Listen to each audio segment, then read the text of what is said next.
Handersanan sa usa ka babaye nga magpatambag balibag diri sa among istasyon na wala pa marehistro. O karon mga kandosanan, basahon nako ang sugilanon sa atong letter sender nga si Madeline nga taga Butuan City ug ganiya ang iyang sulat. Maayong gabi kaninyo kahandusanan. Ako si Madeline nga taga Butuan City nga adunay sugilanon kabahin kini sa akong hinigugma nga si John. Kay 10 years na kaming manag-ipon pero wala pa kami makabaton og anak. Og niabot ang panahon nga murag lahi naman ang iyang pagtagad diri kanako. Gibuhat manunta nako ang tanan. Ati Laika Bern, ngano man jod nga nawala man ang iyang gugma diri kanako. Unta hatagan ninyo kini og pagtagad ang akong sugilanon sa kinabuhi sa inyong kandosanang istasyon nga wala pa taon marehistro. And more power sa inyong istasyon. Maraming salamat po kandosanang Ati Laika Bern. Mahal ko kayo. Mwah. Mao kitong sugilanon ni Madeline. Kabahin kini sa iyang hinigugma nga si John. Nga 10 years na silang manag-ipon ni John. Unya wala sila makabatunog anak. Mauning nakabantay si Madeline nga lahin ang pagtagad ni John sa iya. So, nakahunaw na taon si Madeline nga magpadala og sulat diri sa among kandusanang istasyon. O karon mga kandusanan ania si kandusanang Doktora Valentina para mutambag balibag ka Madeline para pud ma-solusyonan pud ang problema ni Madeline kabahin sa iyang bana. So, mauni si Doktora Valentina unsay may katambag kang Madeline nga taga Butuan City. Wala siya nagbutang apelyido, basta si Madeline siya kandusanang Doktora Valentina. Okay, magandang hapon sa inyo Madeline ug sa atong mga tagapakinig sa atong istasyon nga wala pa na rehistro. Nabasa namo ang imong sulat bahin sa imong bana nga 10 years na kamo manag-uban pero wala kamo nakabaton og anak. Madeline, ang angay nimong buhaton, imong panggaon ang imong bana ug sa kanunay lagi mo siyang alagaan. Pakainin mo ng masarap at lagi mo siyang lambingin at lagi mo siyang aasikasuhin araw-araw. Yan ang palatandaan upang bumalik ang nanglamig ng ninyong pagsasama. Kaya Madeline, kung maari, lagi mong ipagdarasal sa Panginoon na sana mabigyan na kayo ng anak sa inyong asawa. Kasi alam mo Madeline, ang isang problema sa lalaki ay nangangailangan talaga ng isang anak Madeline. Kaya kung maaari din, ang gagawin mo, magpa-check up ka sa doktor para malaman ninyo kung ano talaga ang dapat ninyong gawin sa inyong dalawa para kayo magkaroon ng anak o ikaw ay mabuntis.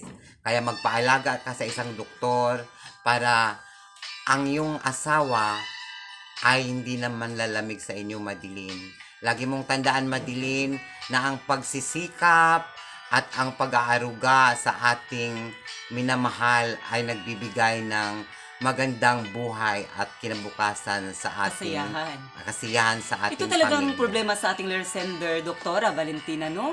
Hindi madali kasi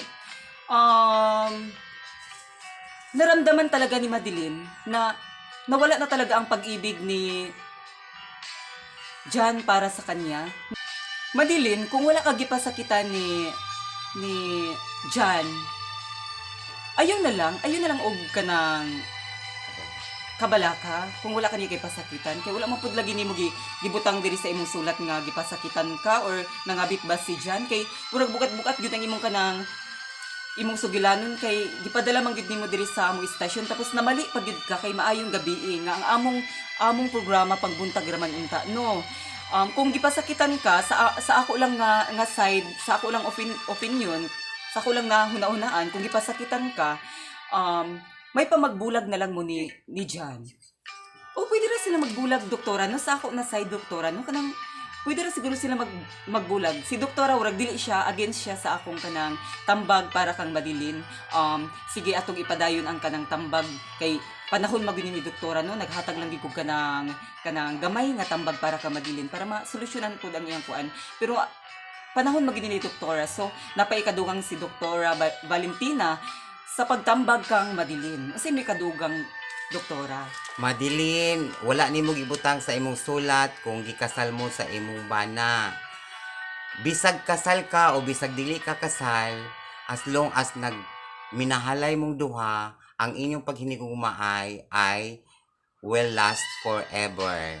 So Madilin, kung nabugnaw man ang imong bana sa imo, ang imong angay yung buhaton Madilin, imo siyang palanggaon, imo siyang asikasuhon Madilin, imo siyang lambingon Madilin, kay maudyo na ang number 1. Kay ang gugma, og nagkahinigugma ay mong duha, ang gugma magpabilin bisag unsa pa ang bagyo nga moabot sa inyong kinabuhi. So maoy imong ibutang permi sa imong kasing-kasing ug imong hunahuna nga magpabilin ang gugma sa isa ka tawo sa iyang hinigugma kung kini adunay mga butang nga gibuhat nga maayo alang kaniya. So paminawon nimo ang among tambag nga gikan karon unta Madilin, ikaw magabuhat og matarong sa imong bana bisan pa kini nambugnaw na sa imo Madilin tungod kay ang gugma Madilin dili kini dali mawala. Kini kanunay magpabilin sa kinaibubugturan sa kasing-kasing sa atong pagkatao Madilin. So mao ka na ang akong tambag kanimo Madilin, inaut-unta nga sa sunod nga mga adlaw mosulat ka kanamo nga malipay na kamong duha o kanunay unta magbato na kamo Madilin og anak Madilin kay mao ka na ang makahatag sa imong bana og kalipay nga dako sa iyang pagkatao Madilin.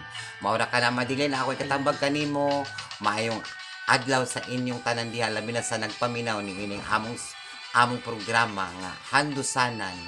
Ayan, salamat doktora. Salamat kaayo Madilin sa imong gipadala nga sugilanon kabahin kini sa imong hinigugma nga si Jan.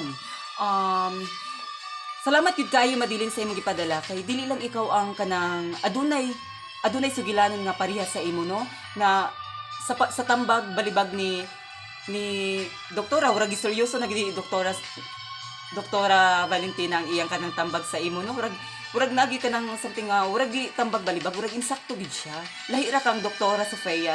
Oo, ayan, salamat kaayo Madilin. Unta makahatag kato nga ang imong sigilanon sa imong kinabuhi na masolusyonan o bisan pa man nga nagbag-o si kuan sa imong paminaw pero pagkuan mo pag hinigugmaay mo kay para happy ang inyong pamuyo. Mora kato Madilin.